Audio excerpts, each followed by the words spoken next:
삼육대학교의 믿음의 가족 여러분 평강하셨습니까? 세월은 흘러가나요? 아니면 우리가 굴러가나요? 세월은 한 번도 흐른 적도 없고 시종일관 그 자리에 있는데 단지 우리의 삶이 주마등처럼 굴러가는 것일까요? 아니면 우리는 항상 그 자리인데 세월은 무정하게도 흘러가는 것일까요?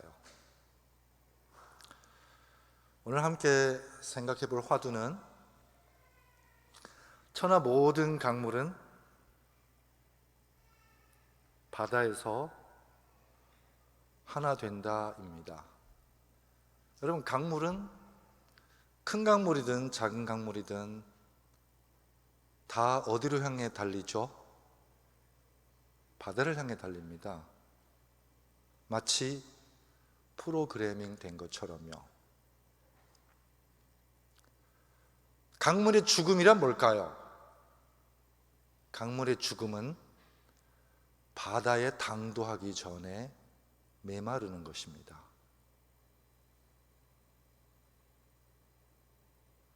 우리의 삶이 메마르고, 우리의 눈물이 메마르고, 우리의 심령이 메마르고, 우리는 어쩌면 살았지만 죽은 거나 마찬가지죠. 생명의 생동함과 감동을 잃고 감사와 감격의 벅참을 잊은 채 시간의 쳇바퀴에서 반복되는 일상에 굴림당하는 우리의 삶, 그것이 비애입니다.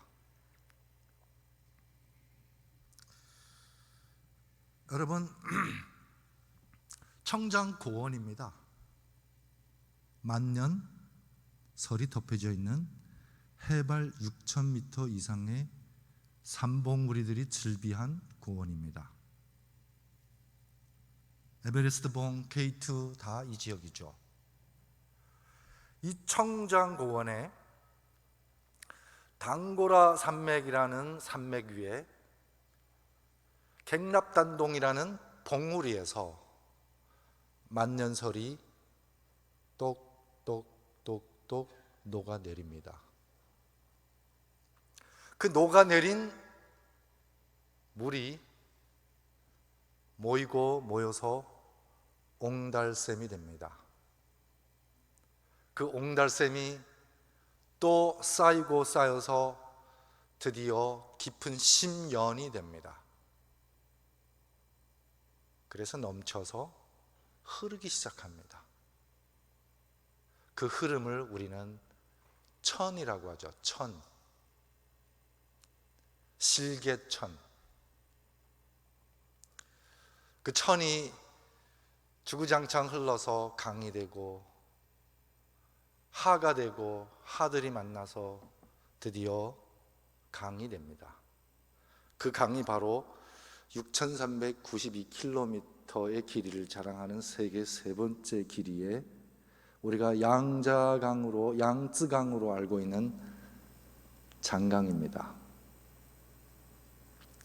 장강만 그렇겠습니까? 모든 크고 작은 강물을 거슬러 올라가면은 그 시작은 똑같지 않겠습니까? 정성철이라는 이 인생의 강물도 엄마 자궁이라는 이 작은 옹달샘에서 시작됐지 않습니까? 10달의 잉태를 거쳐 이제는 옹달샘이 내천으로, 실개천으로 거듭나듯이 응애하고 이 세상에서 한 존재로 흐르기 시작합니다. 강물은 바다로 향하지만 저의 인생의 강물은 과연 어디로 향하고 있습니까?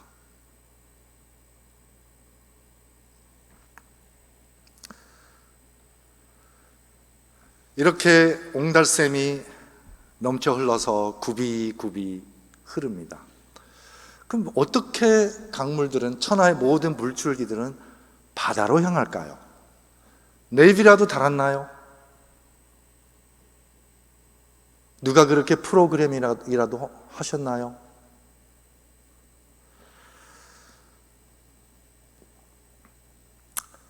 미리 물줄기, 도랑을 파놓고 흐르는 강물은 이 세상에 그 어디에도 없습니다. 나는 꼭 요렇게 흘러야 돼. 나는 북쪽으로는 절대 못 흘러. 나는 꼭 남쪽으로만 흘러야 돼. 이렇게 미리 설정하고 고집하고 도랑 파고 흐르는 강물은 천하에는 없습니다. 그럼 강물은 어떻게 흐를까요? 첫 번째는 안 나오네요.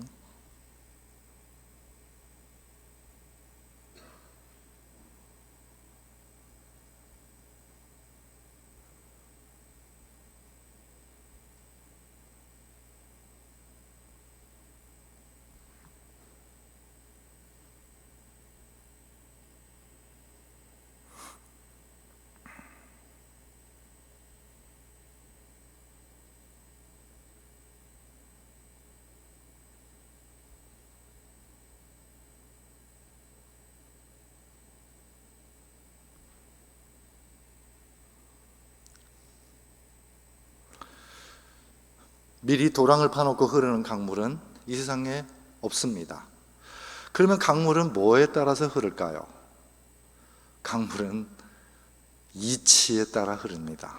그걸 순리라고 하죠. 이치를 따라간다. 어떤 이치를 따라갈까요?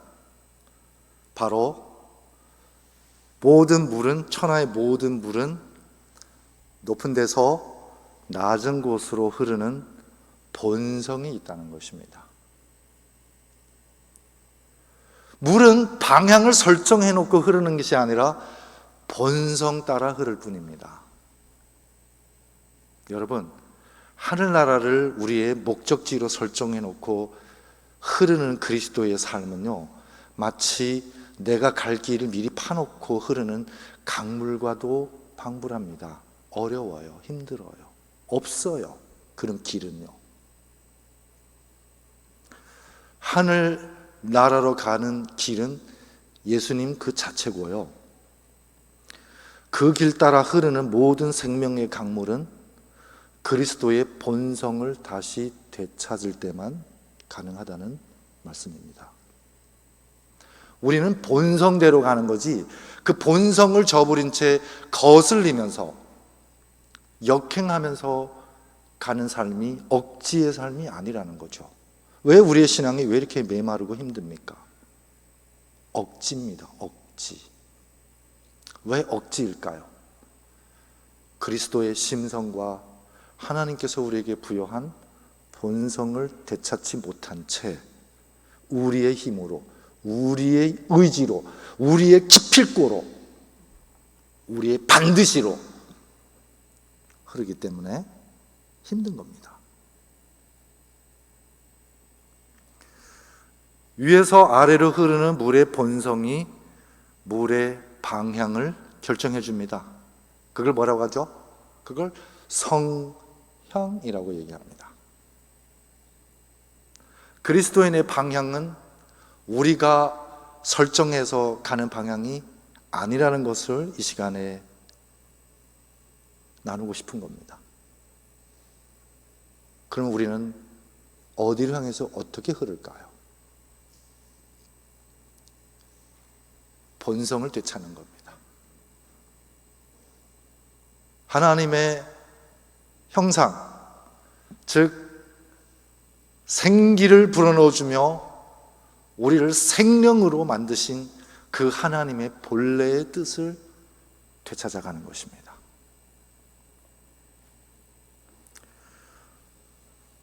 첫 번째는 내재된 성향대로 흐르는 거고요. 두 번째는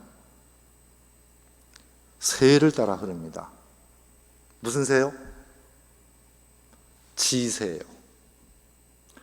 그러면 성향 따라 높은 곳에서 낮은 곳으로 흐르는 모든 물줄기들은 높은 곳으로 갈까요? 아니면 낮은 곳을 찾아갈까요? 마치 약속이나 한 듯이 당연히 낮은 곳으로 가죠. 그렇죠? 그 낮은 곳이 새입니다. 여러분, 성경 신구약을 다 검색해 보세요. 하나님은 높은 자를 별로 달가워하지 아니하시는 것을 우리가 발견하게 됩니다. 지극히 높으신 이가 가장 낮은 곳으로 임하셨습니다. 왜요? 천하 생명의 새가 되기 위해서요. 본성을 찾은 모든 생명의 물줄기를 인도하는 길이 되기 위해서요. 그래서 그분이 가장 낮은 곳이 되어줍니다. 그러면 그런 하나님을 믿는, 그런 예수님을 본받는 그리스도인의 자세는 어떤 자세여야 할까요? 그래서 예수님께서 자신을 낮추시고 또 낮추십니다. 삼육대학교의 가장 명물을 꼽는다면 저는 백주년관 앞에 예수님께서 제자의 발을 씻겨주는 그 겸손 예식의 상을 꼽고 싶습니다. 왜요? 삼육인의 정신이 그 속에 있다고 저는 봅니다. 몸을 낮췄다고 겸손이 아닙니다. 그게 진짜 겸손인지 아닌지 짓밟아 봐야 합니다. 짓밟았는데 아파요. 짓밟았는데 지렁이도 밟으면 꿈틀거린다면서 반항해요. 다시 공격해요. 네가 뭔데 해요. 그건 가짜 겸손이에요. 진짜 겸손은 몸을 낮추는 데 있지 아니하고 상대방이 나의 낮춤으로 말미암아 득세하게 하는 거예요. 힘을 얻게 하는 거예요. 상대방을 높여주는 거예요. 우리는 겸손 배후에도 내가 높아지고자 하는 야망이 꿈틀거리고 있다는 거죠. 그게 위라는 거죠. 가짜라는 거죠. 그래서 밟아봐야 합니다. 밟혀봐야 합니다. 머리 좋은 가롯 유다는 예수를 밟으면은 그가 꿈틀거릴 줄 알았어요. 방어 기제가 가동될 줄 알았어요. 그래야 자기 각본대로 갈 거라고 믿었어요. 근데 예수님은 도살장으로 끌려가는 어린 양처럼 마치 돼지처럼 마치 모든 물줄기를 받아주는 그 가장 낮은 계곡처럼 그냥 순순히 순리대로 가시는 예수님이십니다. 그 새에서 우리가 얻는 게 바로 뭐죠? 그게 바로 힘입니다. 힘. 여러분, 힘은 높은 곳에서 생기는 게 아니라 낙차에서 생깁니다. 우리가 경제적으로 좀 부유해지고 물질적으로 여유 있다고 가난한 지역 가서 우리가 봉사를 하잖아요. 그래서 치약도 나르고 연고도 나르고 뭐 그들이 필요한 모든 것을 다 갖다 날라주고 싶어요. 여러분, 이런 봉사와 베품은요, 우리가 고수이고 그들이 낮은 수위예요.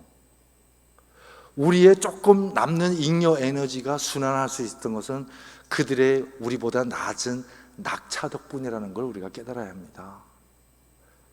그 낙차 때문에 우리가 고여서 썩지 않음, 썩음을 면할 수 있었다는 점에서 우리가 그 낙차에게 오히려 고마워해야 된다는 거죠. 그렇죠? 무지와 가난과 연약함은 낙차일 뿐입니다. 우리를 순환시키는요.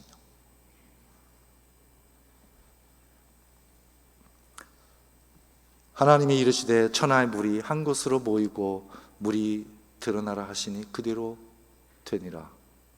답은 여기에 있습니다. 왜 천하 모든 물은 높은 곳에서 낮은 곳으로 흐르는 성향을 가지고 흐를까요?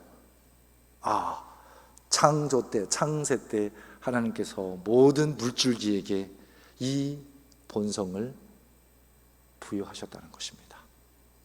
그때부터 지금까지 천하의 모든 물은 한 번도 하나님의 이 명에 거역한 적 없이 그 명을 받들고 순리 따라 도도하게 흐르는 그 강물을 바라보면서 이 땅에서 하나님의 뜻을 거역하는 유일한 존재, 그것이 바로 인간이라는 점, 개탄 아니할 수 없습니다. 모든 강물은 바다로 향하는데요, 이 땅에 바다라는 곳이 따로 있을까요? 여러분, 이 땅 위에 바다라는 곳은 따로 없습니다. 물이 낮은 곳으로 흐르잖아요. 그러면 이 천하의 모든 낮은 곳이 바다가 되는 것입니다. 바다라고 따로 지정해 놓고 그리로 가는 바다는 없습니다. 모든 담수는 바다로 향해 흘러들어가지만은 여러분, 바다는 한 번도 담수의 영역을 거슬러서 침범하지 않습니다. 여러분, 동해로 흘러드는, 동해 맞나요? 서해인가요? 잘 모르겠어요. 한강이 서해로 흘러드나요? 서해로 흘러듭니다. 이 서해물이 한강으로 역류하지 않아요. 왜요? 큰 자는 작은 자를 찬탈하지 않습니다. 그렇죠?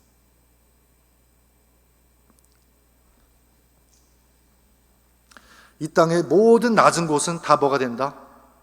바다가 되는 것입니다. 왜요? 모든 것을, 모든 물줄기를 있는 그대로 받아줍니다. 너는 더러워 오지 마. 너는 색깔이 아니고 와 오지 마. 너는 냄새나 오지 마. 너는 핵 오염수야 오지 마. 분별이 없다는 거죠. 다 받아줍니다. 그래서 왜 바다가 바다인지 아시죠? 모든 걸 다 받아주기 때문에 바다예요. 그럼 왜 바다는 모든 것을 받아줄 수 있을까요? 낮은 곳을 처하기 때문에, 낮은 곳 그 자체이기 때문에. 그래서 예수님께서 이 땅에 오셔서 골고다, 인간이 당도할 수 있는 가장 낮은 곳이 되어주셨습니다. 그 죽음의 메마르는 생명 강에, 우리의 인생의 강에 그 메마르는 최종 지점을 생명의 바다로 바꿔주신 예수님이라는 것입니다. 이제는 뒤도 돌아보지 말고 한치의 주저도 없이 우리의 본성을 회복하고 생명의 바다로 향해서 주구장창 열심히 흘러드는 일밖에 없다고 저는 봅니다. 그 어느 강물도, 그 어느 물줄기도 바다 앞에서 나 가기 싫은데, 나 안 들어갈래, 나 강물로 좀 더 놀다 갈래 하고 주저하는 강물은 없습니다. 이 강물이 흘러서 바닷속으로 들어갈 때에 모든 바다를 받아주는 이 바다를 해납백천이라는 고사성어로 요약합니다. 바다는 용납한다. 백천, 모든 물줄기를. 해납백천. 그렇죠? 그리스도인의, 하나님의 자녀인 우리의 마음도 가장 낮은 곳이 되면은 이 세상의 모든 물줄기들을 품을 수 있는 바다와 같은 마음이 되지 않을까 저는 생각해 봅니다. 나는 마음이 온유하고 겸손하니 나의 멍에를 메고 내게 배우라. 그리하면 너희 마음이 쉼을 얻으리니. 온유하고 겸손하다. 물만큼 온유한 것이 없습니다. 온유는 한자어잖아요. 순수 우리말로 바꾸면 말랑말랑입니다. 물은 그 어떤 그릇에 들어가도 그 그릇과 똑같은 형체를 취합니다. 하지만 물은 물이죠. 사도 바울은 고백합니다. 내가 그리스도를 깨닫고 나서 유대인 속에 들어가도 그리스인 속에 헬라인 속에 들어가도 율법 있는 자에게 율법 없는 자에게 문명인 속에 야만인 속에 그 어떤 그릇 속에 들어가도 그들과 같이 할 수 있는 온유함을 얻었다고요. 여러분 뻣뻣하면은요 007 가방은요 멋은 있지만 그 가방의 형체가 고정되어 있기 때문에 그 형체와 빗나간 물체는 그 가방에 담을 수가 없습니다. 시트케이스예요. 포맷이 되어 있죠. 근데 보자기 한번 생각해 보세요.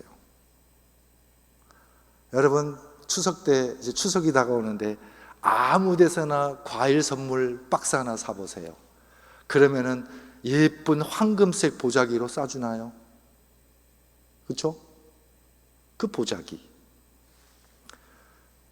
그 용도를 다 한 다음에 이렇게 돌돌돌돌 말면 한 주먹 들어옵니다.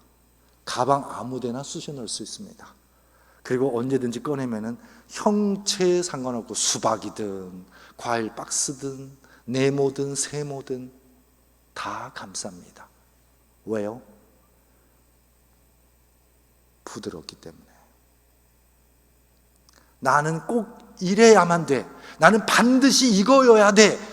하는 그런 고집이 애시당초 없기 때문에요.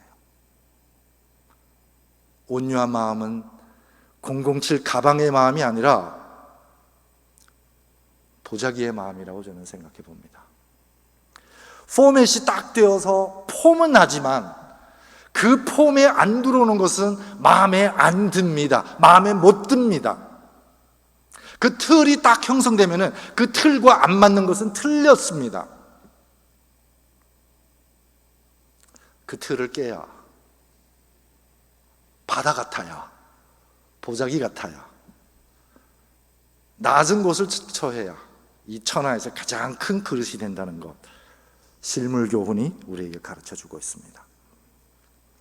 그래서 효천법지라는 고사성어가 있습니다. 하늘을 배우고 땅을 법도 삼아라. 여러분 땅은 겸손이죠. 모든 걸 받아주죠. 낮은 곳이죠.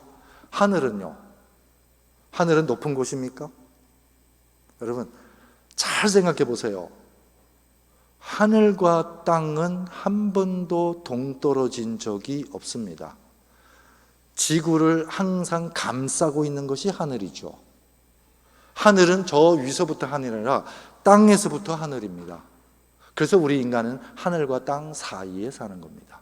우리는 하늘을 이고 땅을 밟고 그 사이에서 하늘과도 소통하고 땅하고도 소통하는 그러한 존재라는 거죠.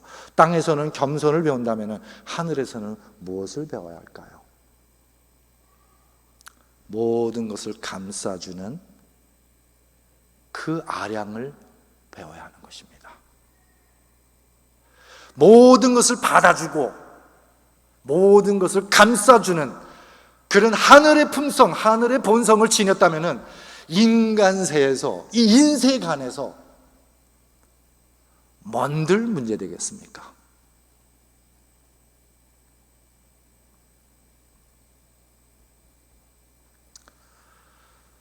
바다로 흘러드는 강물은 소망한 것이 아니라 대해로 거듭난 것이다. 오늘의 세 번째 화두입니다.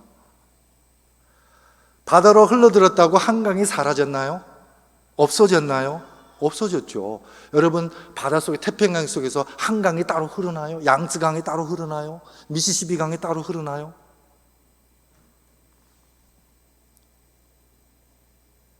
그러면 이 땅 위에 이게 미시시피 아마존입니다. 이게 황하입니다. 그리고 이거는 미시시피 강입니다.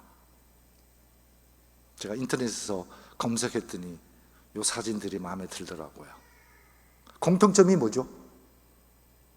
우리 곽주환 목사님, 공통점이 뭐죠? 오, 맞습니다. 굽이굽이에요. 이건 네 번째 화두예요. 좀 이따 얘기할게요. 이름이 있어요, 없어요? 이름. 아마존, 미시시피, 옐로우 리버, 이름이 있죠. 그러면 이 이름이 주어지기 전에 이 강물들은 이름을 가지고 흘렀나요? 무명 그 자체였나요? 무명 그 자체였죠. 누가 이름을 져줬어요? 인간이요. 여러분, 황하 물을 마시러 온, 미시시피 강을 마시러 온 동물들이 야, 이거는 미시시피야, 이거는 아마존이야, 이거는 황하야, 그렇게 알고 마시기가 그냥 물일까요? 그냥 물이에요. 인간이 명명한다는 거죠. 그러면 인간이 명명한 이 이름을 가지고 흘렀던 강물들이 바다에 흘러들면은 그 태평양 속에 미시시피가 흐르고 황하가 흐르고 한강이 흐르고 따로 흐릅니까? 무명에서 무명입니다. 정성철이라는 이름을 가지고 흐르는 세월은 불과 길어봤자 80년, 짧으면 70년입니다. 제가 태어나기 전에도 무명이고 제가 죽음 후에도 무명입니다.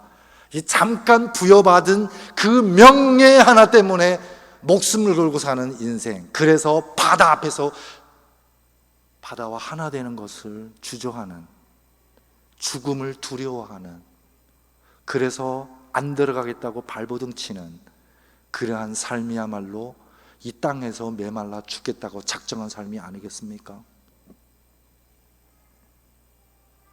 그런 인생을 위해서 예수님께서 Follow me 라고 말씀하십니다. 그리고 Deny yourself, 너의 이름, 70년 80년 그렇게 불려진 그 이름, 시작도 무명이요 끝도 무명일 텐데 그 70년 80년 부여된 그 이름을 부여잡고 이렇게 발버둥 치는 이 메말라 죽어가는 인생 고집하지 말거라. 이게 그리스도의 가르침입니다.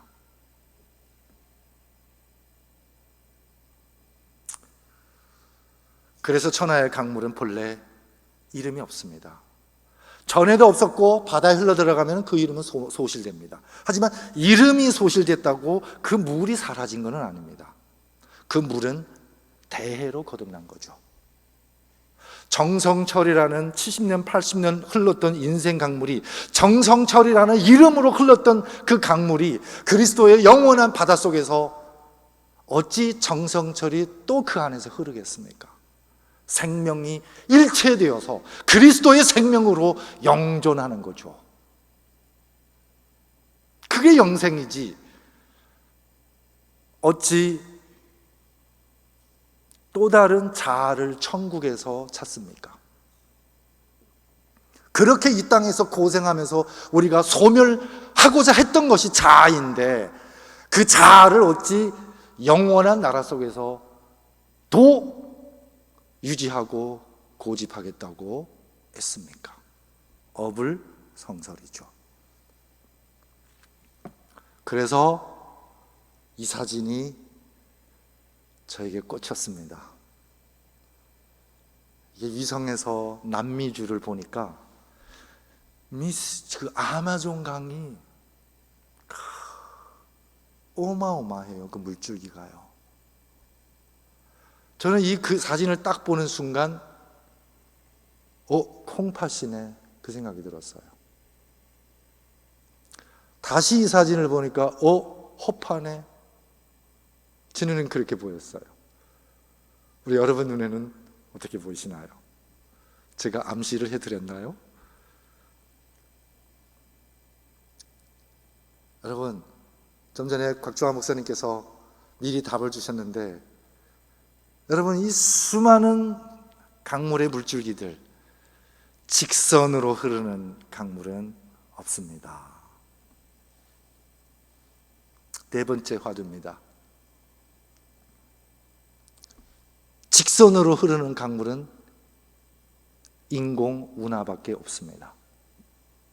왜 굽이굽이 흐를까요? 굽이굽이 흘러야 생물이 깃든답니다.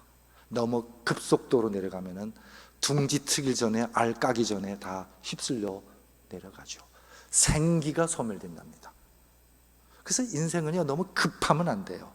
성격이 급하면 복이 깃들지 않는다는 속담도 있습니다. 제가 성격이 급했어요. 이걸 배우고 나서 좀 굽이굽이 살아야겠다. 좀 굽힐 줄도 알아야겠다. 좀 느긋해져야겠다. 그걸 좀 배웠어요. 굽이굽이 흐르는 두 번째 이유는 굽이굽이 흘러야 동력을 확보할 수 있답니다. 여러분, 심전도도요, 굽이굽이에요. 뇌파도요, 굽이굽이에요. 제 목소리 들리시죠? 저의 음파가 굽이굽이 여러분의 고막을 두드리고 있습니다. 여러분이 예배당이 환하죠? 이 빛의 모든 파장이 굽이굽입니다. 해안선 굽이굽입니다. 우리의 몸통 굽이굽입니다. 그래서 제가 아침 고요 수목원 갔더니 한상근 교수님이 동양의 정원의 미는 곡선미랍니다. 미국 대륙을 동부에서 서부로 비행기 타고 오는데 주와 주 사이의 경계가 다 직선이 돼요. 아프리카 식민하는 유럽 열강들이 아프리카 국경을 다 직선으로 거놨대요. 하나님이 만든 세계는 굽이굽이 둥근 세계입니다. 그래서 노자라는 지혜로운 양반이 곡측전이라는 유명한 말을 합니다. 직선으로 완성되는 것이 아니라 모든 생명은, 모든 인간사는 굽이굽이를 통해서 완성된다. 그 뜻입니다. 여러분, 한국 양궁 너무 잘해요. 어제 잠깐 뉴스를 봤는데 여자 양궁 단체 10회 연속 금메달이에요. 대단한 위협이에요. 근데 여러분, 그 화살을 70m밖에 관역을 맞추잖아요. 탕 쏠 때 화살이 직선으로 날까요? S자로 나갈까요? S자로 나가요. 그리고 직선으로 날아갈까요? 포물로 나갈까요? 포물선으로. 포물선으로 나가요. 여러분, 직선으로 관역 맞추는 화살은 없습니다. 곡측전입니다. 그래서 우리의 사고는 아마도, 어쩌면, 그럴까, 그럴세, 이런 완곡의 어법을 가진 문화일지도 모릅니다. 보라, 내가 너희를 보내면 양을 이리 가운데로 보낸 것 같도다. 그러므로 너희는 뱀같이 지혜롭고 비둘기같이 순결하라. 이 말씀을 제가 잘 이해를 못해 왔습니다. 여러분, 뱀은 어떻게 다니죠? 직선으로 다닙니까? 굽이굽이 곡선으로 다닙니까? 이렇게 다니죠? 비둘기처럼 순결하라. 이거는 불변의 본성입니다. 본성은 흔들리면 안 됩니다. 마치 물이 높은 데서 낮은 데로 흐르는 이 본성은 한 번도 버려서도 안 되는 본성인 것처럼요. 하지만 물줄기가 이 땅에서 흐를 때에는 직선으로 흐르는 게 아니라 굽이굽이 흐른다는 거죠. 예수님은 비둘기처럼 순결한 우리의 본성을 가지고 이 땅에서 굽이굽이 지혜롭게 살라고 말씀하고 계십니다. 똑같은 얘기를 공자의 친손자입니다. 자사라는 사람이에요. 자사. 중용이라는 문장을 씁니다. 원래 중용은 경전이 아니었어요. 그냥 한 편의 문장이었는데 송나라 때 주희라는 양반이 요거를 얘기해서 그 문장을 똑 떼내서 과거 시험에 교재로 삼은 겁니다. 그래서 사서 중에 중용이 들어간 겁니다. 거기에 아주 유명한 말이 있습니다. 소독천류 대덕돈화. 옛날에 우리 4대문 중에 돈화문이 있었어요. 돈화문. 그 돈화문이 바로 중용에서 그 이름을 땄던 거죠. 무슨 뜻일까요? 천류는 강물이 흐르는 겁니다. 소독은 뭐예요? 소독? 우리 삶 속에서의 크고 작은 선택이라는 거죠. 크고 작은 상황에 대한 판단이라는 거죠. 그럼 대덕은 뭘까요? 여러분, 강물은 이렇게 흐르죠. 이렇게 흐르지만은 이렇게 흐르도록 만든 데는 그 가운데에 뭐가 있다고요? 위에서 아래로 흐르는 성향이 있었다는 거죠. 그래서 강물은 아무리 굽이 흘러도 중심으로 흐르고 그 중이 바로 강물이 흐를 도라는 거죠. 그래서 결국 아무리 굽이 흘러도 중 가운데에 선을 딱 재면은 중도가 나온다는 것입니다. 그 중도는 왜 생겼을까요? 높은 곳에서 낮은 곳으로 흐르라는 본성의 그 부여받은 본성대로 그 명 따라 흘렀기 때문에 그렇다는 거죠. 그래서 중용의 첫 구절이 천명, 하늘이 부여한 본성을, 하늘이 부여한 그것을 일컬어 본성이라 하노라, 이렇게 시작됩니다. 근데 중도만 지키면서 흘러야 된다 그러면은 굽이는 없죠. 굽이가 흐르려면은 이렇게 아래 뭐가 있어야 돼요? 폭이 있어야죠. 중도는 법이지만 변하지 않는 법이에요. 그래서 비둘기처럼 순결하라는 법이에요. 우리의 본성이고 중도입니다. 근데 위아래로 뭐가 있죠? 도가 있다는 것입니다. 모든 것에는 도가 있어요. 그래서 우리가 야, 도를 넘었다, 그런 말을 많이 하죠. 그래서 도를 넘은 것을 과라고 해요. 과. 중도에 미치지 못하는 것을 불급이라 그래요. 그래서 불교에서는 죄라고 얘기 안 하고 죄과라고 얘기해요. 모든 죄는 지나칩니다. 과다. 여러분, 이 지점에 오면 고사성어가 하나 생각나지 않습니까? 과유불급. 지나치느니 차라리 모지리가 되겠다 해요. 그렇죠? 고속도로에서 운전할 때에 200km 과속하느니 차라리 제한 속도보다 좀 못 미치는 느린 속도로 달리는 게 어쩌면 날지도 모른다, 그 얘기죠. 평소보다 밥을 2그릇 더 먹느니 한 숟가락 덜 먹는 게 속이 더 편할지도 모른다는 거죠. 하고 싶은 얘기 직성풀리게 다 내뱉으니 한마디 참고 안 하는 게 나중에 더 여유가 있을지 모른다는 얘기죠. 여러분, 대덕은 뭡니까? 돈입니다. 변함없습니다. 변함없는 것이 모든 변화를 연출해냅니다.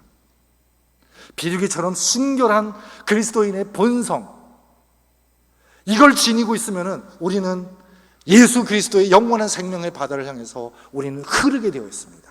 근데 그 흐름은 소독, 우리의 삶의 크고 작은 모든 덕목과 선택은 이 중도를 중심으로 과도하지 않게 좌우로 조정하면서 흘러나간다는 것입니다.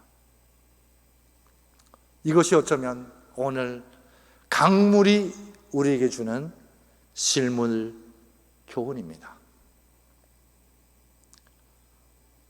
언젠가는 정성철이라는 인생 강물이 바다로 흘러들어야 될 그 순간이 옵니다.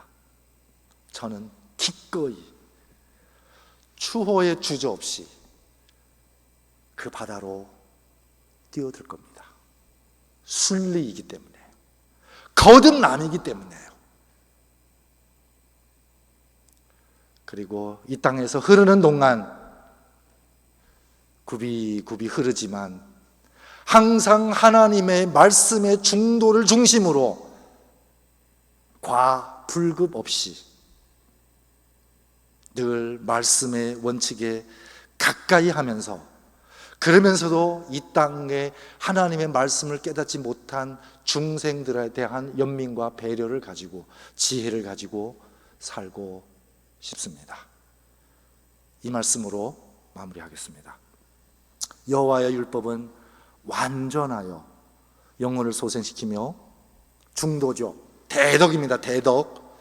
여호와의 증거는, 증거를 중국어 성경에는 법도로 번역되어 있습니다. 소덕이죠. 소덕. 확실하여 우둔한 자를 지혜롭게 하며. 대덕, 도나, 소덕, 천류. 비둘기처럼 순결하고 뱀처럼 지혜로운 그리스도인의 사람들이 되기를 간절히 바라면서 말씀을 마치겠습니다. 기도하겠습니다. 하나님 아버지, 이 땅에 70년, 80년 짧은 인생, 우리의 이름으로, 우리의 역량으로, 우리의 세력으로 흐른다고 발부둥 쳤지만, 아버지, 하나님께서 우리에게 부여한 그 본성을 잃은 채 우리가 흘렀다면 결국 이 땅에서 메말라 소실되는 존재들입니다. 이제는 길이시요 진리신 예수님의 생명 강을 따라 그리스도께서 우리에게 부여한 본성을 회복하고 그 본성대로 흘러간다면 결국 예수님 안에서 영원한 생명의 바다와 하나 되어 영원한 생명을 누릴 수 있다는 그 약속을 굳건하게 믿고 따르게 도와주시옵소서. 죽음은 영원한 바다 속에서 바다와 하나 되는 거듭남이라면 죽음 앞에서 추호의 두려움과 주저함이 없게 도와주시옵소서. 이 땅에서 흐르는 동안 행위와 율법으로, 원칙으로 승부 거는 사람이 아니라 원칙을 대덕으로 가슴에 품고 이 땅에서 이 세상 사람들을 연민하고 도와주고 불쌍히 여기는 그 굽이굽이 온유함도 지니게 도와주시옵소서. 그런 지혜로운 삶을 살 수 있는 우리 모두가 되게 도와주시옵기를 그리스도 예수 이름으로 간절히 기도드리옵나이다.